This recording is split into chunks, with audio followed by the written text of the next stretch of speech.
Fonya. Tia baba bro na iba. Ayare hola tia. Ah, fonya. Lalu de kudu ada riro.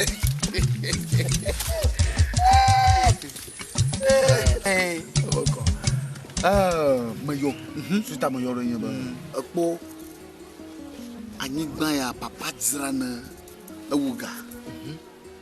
Obo po shikala anyigba. Oh. Oui, va vivre, peut-être que va vivre, mais ça, il va gagner. Il y a bien tout quoi? Ben il y a tout la fou po. Il y a plein c'est plein de tout. Il y a boy po. A fi wa gagner. Ben il y a tout quoi? Tant que maman don y ba. Ben il vous po wa ta wa fa. Quoi il va gagner ma, mais chi ma chi cheka. Ben il don non vient bo. Il mauvais gagner ba de. Anyi mama dada shinji ne mi aka bubu ne agba atire ko nyami o ta mo gbo di bi atonku gan bo gbon na nya ba nyanku gan la yishi ni oji ma gbon no ba na yidagbo na bi se be de be ka gbe yo vo va fa ga na na manya good sia be bu chuchu kwa mo na fa je shika ko kwa na manya funya anyi gbo amadu la ko Onarelo. Mundoga. Ajesi be. Asakiji. Asakiji. Asakiji. Asakiji asamo pwanyi. Be utu ominya. Utu ominya. Le ne de gwa shinango. Moga. Wanizi ba. Sia. Magafo. Ke ma ka isere ka. Oga. Uwezo. La tana. Lemon. Kama vai ire agota mais agora. Eko ni mate tu mo vai yuta. Magere chi na ma dogbeno. Afi majo. Wele afoji. Yo. Chamele. Nga de fiore. Oh, fon. Eko madame are. Ide asiye igere market em. Oh. Si John ajine. Ya kwede lemon yawe. Ya ko ko la management e wa. Deke, dogo malamu. Dogo onyo. Ya bro. Opani mama ye. Achoto mo vare. Deke yo. Songwa. Ya go on to be week ke me consider ke me yo aba. Ta ya mele mo pona egbe che egbe ni. Egbe kura. Egbe kura gbe. Ele kura kle ya o da kle fida do me. Wa aba. Sema ya ko mele mo pona no ba ko betona a start ndewa wa. Da ni ba la o sema. Mele bedora ko. Fo no va na don kunya jiro. Tu asira mi agbo. Oh, tietape. Même y avait été quoi? No chole fi maintenant au be o nya assistant namde ndemi. Lembola. O zema. Masema. Ya to gbeda. Anyo nyoga. Anyo we magafon. Nyanu mi gbono mo ko ra yin ko. Esire.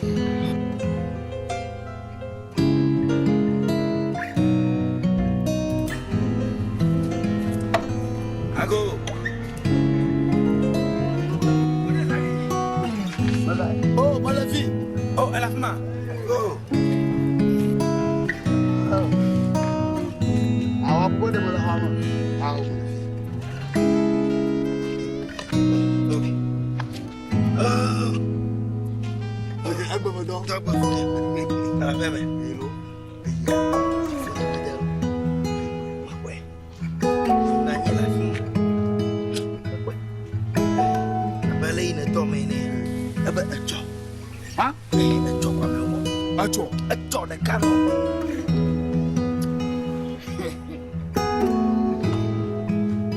Chopata ba de jowonya. Basenya. Ya kora bana ni. Asa uze.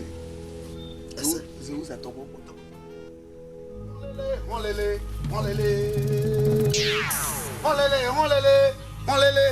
Anya ya mi kloro te fovo. Olele. Basa ya mi kado te fovo. Olele.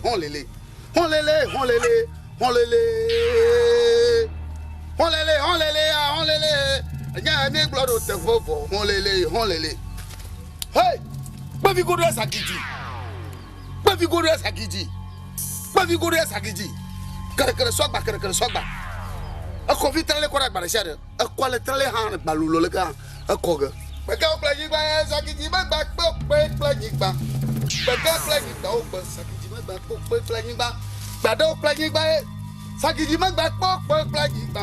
Gbado planyigba o pe sakiti magba pe planyigba. Hey! Ba fi kuda sakiti. Magbo nu fi aba logo asaku magbo nu fi aba. Ye vu yo bo yo po chika le me ba nyigba ma. No vale. O tro la ko. No ajo. Baba de ye fova no tro. No ajo alo no vaba. No ngeko. Ayegbo. Baba de ye fu mo vaba yo va ku chika la nyigba mama. No tro di. No ajo ay. Alo no kubra no ya o maga. No yo na ta na ta plibo. Awu ga de titi ba de. Be ya no ngone mi. Jigban fi makwani awu ga be ahoy kata. Aw.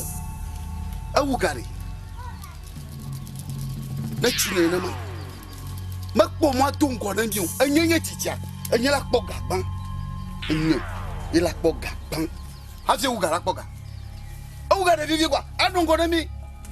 Ada fli ba lo mado. Ada fli ba lo mado. Ada fli ma lo mado. La de godo. Mama no mieri. Uga ba ko na ba. Baba uga ba ko na kan. Ye ba ko na kan. Badam do no shitu. Badam do no shitu.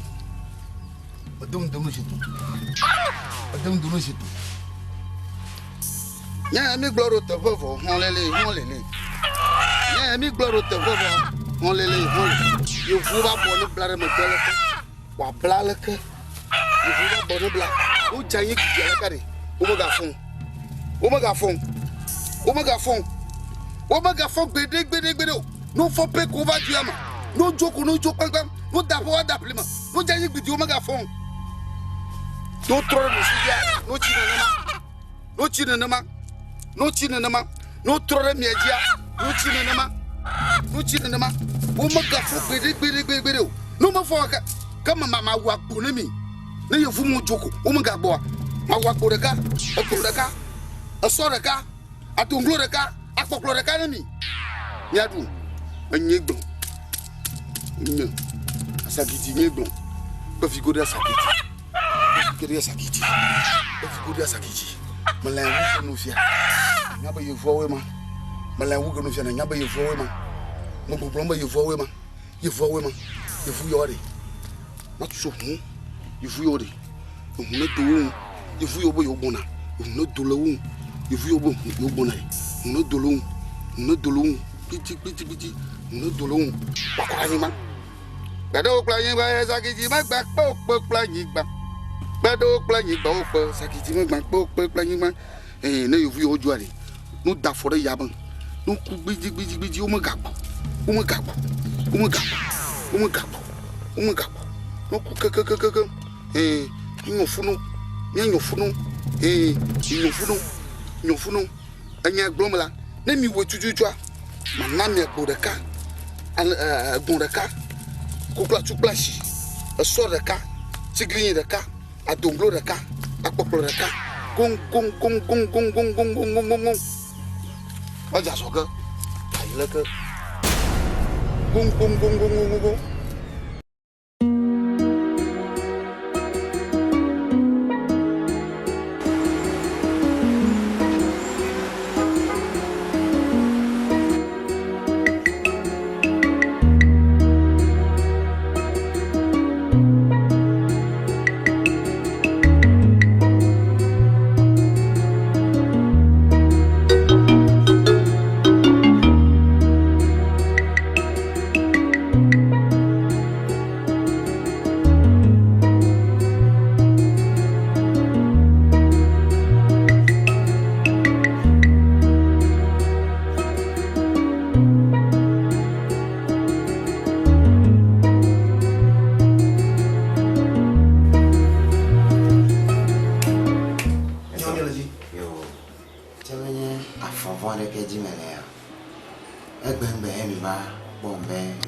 Vite, je voulais un niveau comme John Douma.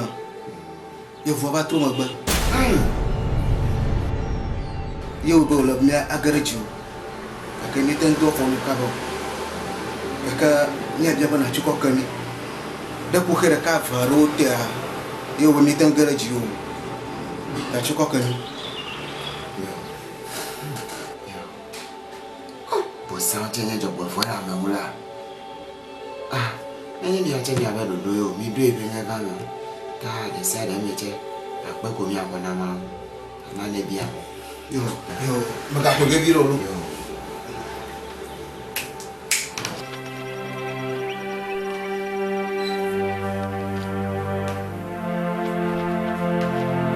Danilo.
Nyanka tututu manima didi mbeye bio.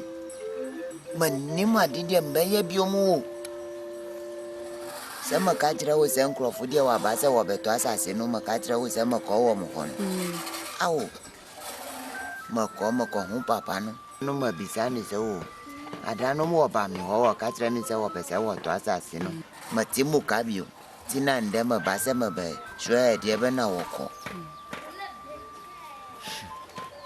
Papa no so wo ka kire mi se obidie obroni die oba ofa o si wo be bie juma wasase no so die obeto asase no e ma no broni no wo si wo ko wo dani nani wo hwo ban ka che se wawu wo dani ni wo hwo ban wo dani ni hwo ban e ya kwemi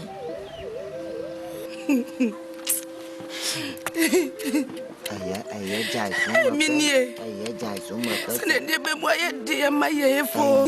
Aye, ma party. Aye. Ma pesa wo suta pe mi ra wo be hu nyame. Nyame wo ho wati. Nyame no ni mo de wo ye no.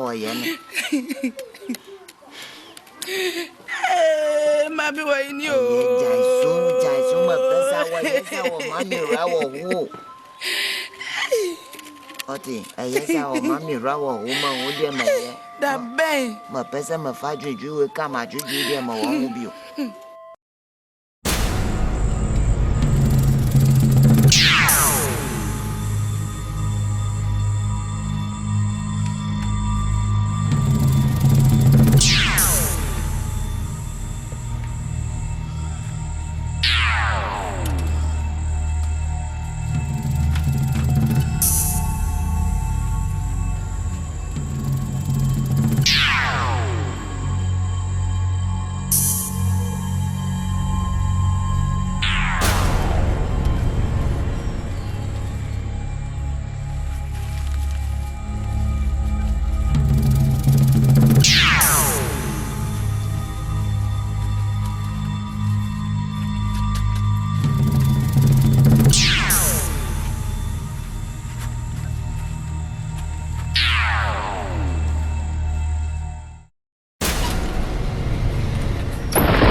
Wabe pranti waseda wa yanu wote bibi wa yanu. Wasidebe na wa yani nai. Menaya miya. Aye usai wa yede wa. Miya. Je bibi. Ma menaya miya. Ma.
Fonya. La bebe. La panolo. Ayi to gbodo amagbono. Na ma to ewu ga bolo. Fun mo to lo la. Amudisi nkejo ma. Obo so tiri na fie. Ha? Ma bobo fonya. Oh, obo fon o so tiri o mo o fon ko. De viazon a tiama. Oh, mo no bobo rekro. Bangbo alagbe. De via lagbe. Alagbe. O tro asile ncho zama tiri o ne ko. A tiagbe. Fobo me mviejo. Me kese ta mama gbegbe. De kobo a cho fun de via. Fonya. Oh, fonya ame adoko be a cho fun de via la. Oh, alors de vima tugbeje amade jahia ogbe yo ohun makli. Fonya nya be ma bu na amere. Aye la ju bu na ma. Mama, vovon como vale? Ah, me va vovon kaka. Allez, maman pleu adu ha me vovon. Ah, me yo via ko bo, adradi ko. Oh, ne be la ko bo. Sia. E jo ha wa. Nya re ke mo. Akpena mo kwa yo ta. Kama fonya. Yo. Ah. Yo. Oh, you wala ko re. Magere kwa ma. Eh, nya mala fia sia. Chuchili. Taba wada nya. Chukila malawo bwana. Nga mama.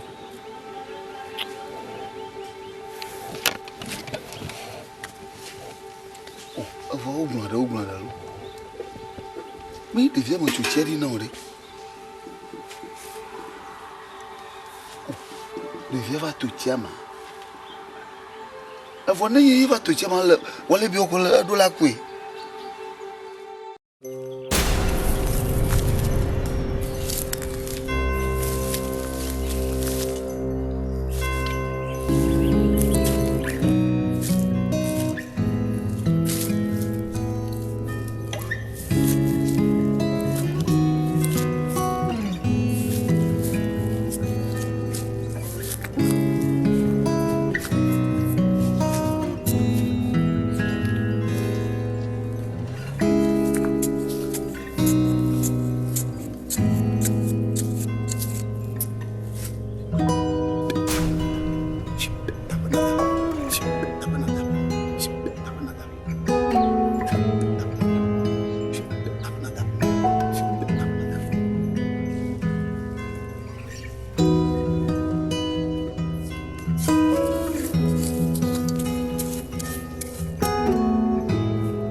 Afoin le vem. Ai, au, ai, au, ai, ei, au.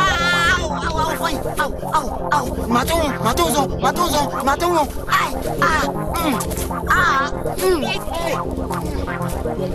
Awo, abiawa yemio.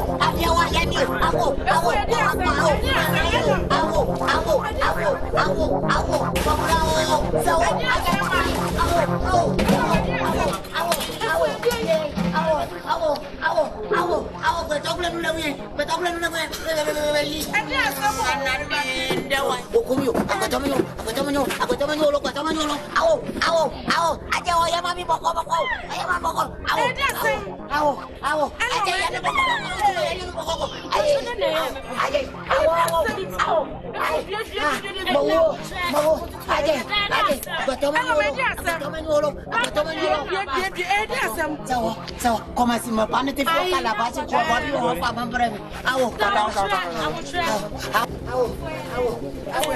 Fatu anu mu mapacho alo fasika no ko hono mu jo body aba no utwa esomu utwa ya bisa wo ko ninu ko utwa fa ko wati mu ko esomu mami awo ai awo Jesua na yima klodo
Nuvɔ eba ne sɛn. Awo, sɛ wɔnyɛ kakraba wo. Wɔnyɛ kakraba kura. Nipa da sɛ ni wɔnyɛ wɔ pɛ sɛ wɔyi mi ɔde adɛm da gbɛ kokuma ya wo. Da bɔkyɛ. Yo. Sɛ woyɛ ne dɛn. Awo minipo. Mɔkɔ efuo mu hɔ no mu no. Ana wɔn sɛ bɔdeɛ deɛ wɔwɔ hɔ no mu. Ai. Mɔ pɛ sɛ ma yi hu kakra na mɔ twa hu kakra na mɔ fa kyɛ kakra sɛ madame hu. Madame hu na mɔ fa mi nan si hɔ kakra pɛ o. Mɛ ni so wɔyɛ mi burukutu nkomo. Na makɔfo dami afɔ ma to akwan dia ma fasu ma bafi hanu aw togbe ma ko nya kemi na da ni awo ma nimpo wo pese wo dia sa sinu fi mi se wo ku mi fi wi asi adem dagbe ko ko yawo e kemi ya mi antoku ai mukaza na mu be ko o kai poe nya dimi an kakaka belo fi sem papa yari ade ne ba fie Minsa ubiomo. Kwana me yo a na ontema na mo. Na no nye pe na nyima gatenga ro. Oh, very romantic so. Na minum say ni papa sa. Minum say ni papa science anytime bia. Opeso hu bia obetimi abafie. Oh, na taba. So wa makwa me kwama ba hwehwe wo fie. Okay. Very lo ma ya se kakra. What? Oh, tobio mo gava me agbon dia. Ndiere. Aure, nyare kameliore. Oh, agbe nwa gake.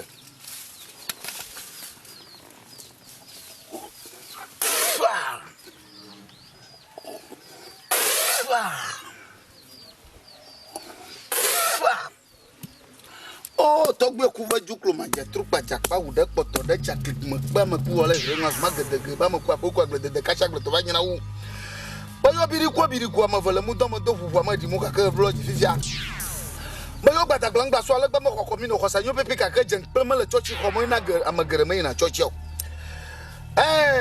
Moyo budo gbada anyigba mamuna ha onye ji no lo mi nu konkovire ka mi nlili ma anyigba ajafi bli bo gbana ra anyigba kaka mo kuku na gbere o ti ma ko la fi ma ko le ma kere so agba moyo mi ri ni moyo mi re funju da gbeji moyo mi ro ya te fe yen to ga bandia e ba buru toro ba nyonwo to do nyu do vele o te de ka yin mi yen to de ka fe haga la fi akere hu me va me bondia ni me va de funju me va de da gbeji ya te fe Mia pas vu vide. Mia pas vu. Awuga. Ye kuiva de yonde. Ba dadi. Nene mai me be ma de buto. Me be ma de commencer gbe na to ma drama ike me semia de gbo la. Kaka gbede ku. Be je yan awuga so. Egbe. Mo wo de share ni ogbe. Awude. Me be ma dank na awuga so ndia. Ne le go. Be ga de go ma to. Me kia be alon adan ku e mato ta wuga so ni so dia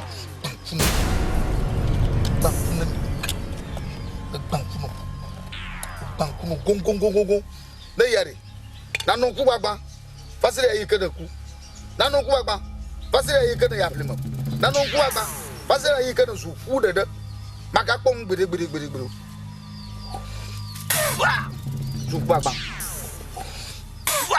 zu gbagba Gong. Where? Nkuku yagbanu. Anoyin da. Sia. Kubagmaji corazon da. Sia. Son kubagmaji he.